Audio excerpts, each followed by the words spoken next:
right when I was ready to name my next child Todd McFarlane, like basically first name Todd, middle name McFarlane. Right as I was ready to get Todd McFarlane's entire name tattooed on my left ass cheek, because my right one is taken by Hasbro, he drops this absolute nonsense on us. And let me be very clear, this video isn't just a rant. I think it's more of like me thinking out loud, trying to figure out exactly where the price point is. And I'm not going to be hypercritical because I completely understand that the times are changing, but I still wanted to get into it, dissect it just a little bit, because it does rub me a little bit the wrong way that he decides to do that, at least to this particular two-pack. Not to recap, essentially, this past weekend, McFarlane decided to re-release, or I guess he released a two-pack that had a figure that had already been previously released. He did a two-pack with Kilowog and Kyle Rayner. It was an Amazon exclusive. People were absolutely losing their mind, jizzing themselves over this two-pack. And personally, I did click on it. I looked at the figures, the promotional images, the accessories. I got really excited, and then I saw the price point, which is $69.99. And like I said, I was kind of trying to figure out exactly how these new price points work. And I have some working theories as to why the price point is $69.99. I think the easiest one that most people are going to come up with is, well, it's a store exclusive, and usually these store exclusives do come with a little bit of a premium. You have, for example, the GameStop Batman exclusive that I just talked about in a previous video, or I will be talking about depending on which video goes up first.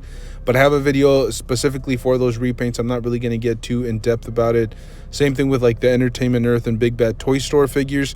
Those usually are being sold for about $30 when the original price point was about $19.99. For those figures. So like I said, I'm not sure if it's just because it's an Amazon exclusive. The other possibility is that we are going to see, and this is something that I'm going to lean on a little bit more, I believe that the super mega figs, or these deluxe figures from McFarlane, which are usually closer to like anywhere from 8 to 9 inches tall, usually these come at a premium for about like $40, $39.99. My theory is that potentially this figure, or the super mega figs, are going to receive a pretty hefty price increase. If you really stop to think about it, the new regular DC Multiverse figures go for about $22.99, even though they used to go for $19.99.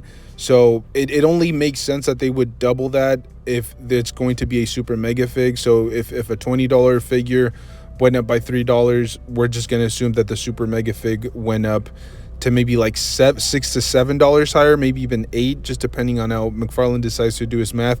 So if you really try to dissect it, you're looking at the Kyle Rayner for $22.99, and then the rest on the deluxe figure, the Kilowog figure. So that could definitely be a possibility, even though I have not heard anything from McFarlane or any distributor in regards to the super mega figs getting a price increase. That's definitely a possibility.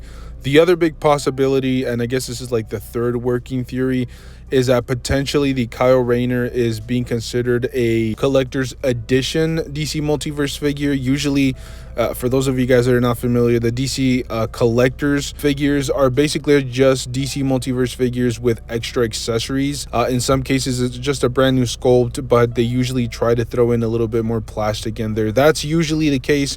That could be a potential here.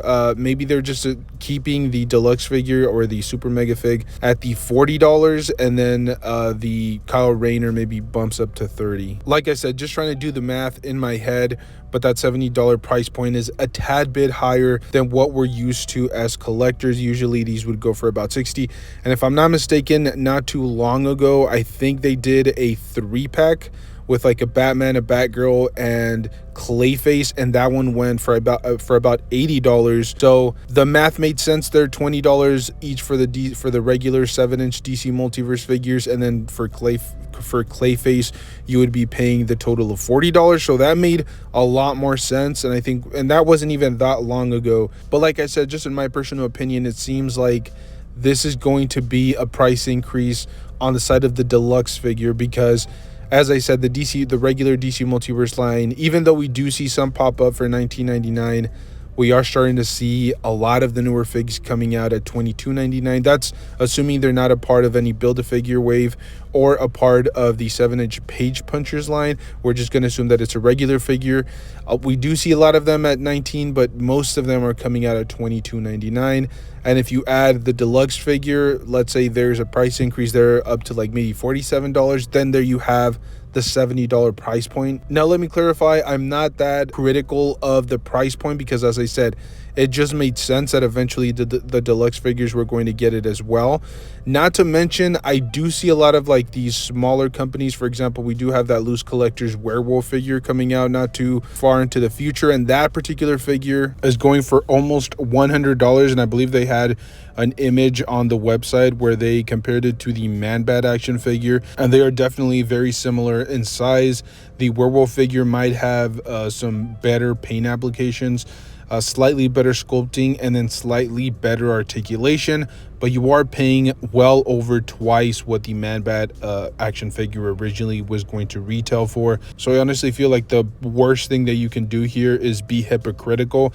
Let's not criticize McFarlane if there is going to be yet another price hike, whether that's from his regular releases or what seems to be way more apparent, his deluxe action figures. Honestly, it's all a matter of perspective. I mean, if you are buying these type of figures that are going for $100 that are, like I said, very similar in size to the McFarlane Mega Figs, I don't necessarily understand why people would complain about McFarlane upping his price just a little bit more. But that's just my personal take. As I said at the beginning of this video, it was just kind of me spitballing, theorizing on exactly what it is that's going on with McFarlane. Personally, I do feel like it was a little bit shady for him to do it on this particular 2-pack just because Kilowog is a figure that has never seen the day of light from McFarlane, so he could have easily waited to do the price hike with any other figure. And let's be brutally honest, this Kilowog figure is going to be re-released probably like 10 more times. There's probably going to be like a single release where he's just the deluxe figure, and then eventually like an all gold plated version of this figure, and then maybe a glow-in-the-dark store exclusive, and then maybe even later we'll get like a comic book sketch style variant. So you will definitely have your shot at getting this figure. Which version you're going to get, I think, is a matter of personal taste. But there you guys have it. Like I said, just kind of a random rant where I just talked about an action figure or action figures that may or may not be going up in price, and there may or may not be a new price point for the McFarlane DC Multiverse line as a whole. So let me know your thoughts down below. Very curious to see your guys' personal perspectives, your opinion. Never be afraid to disagree with me. I mean, if you disagree, let me know down below why it is, and we can dialogue and have, you know, a friendly conversation, or even a not so friendly conversation is okay. But as always, guys, thank you guys so much for tuning in, for supporting the channel. You can always subscribe, hit the like button, continue to support us, because we definitely upload quite a bit of content on a weekly basis. So stay tuned. Thank you guys for tuning in. I'll see you guys in the next one. Thank you.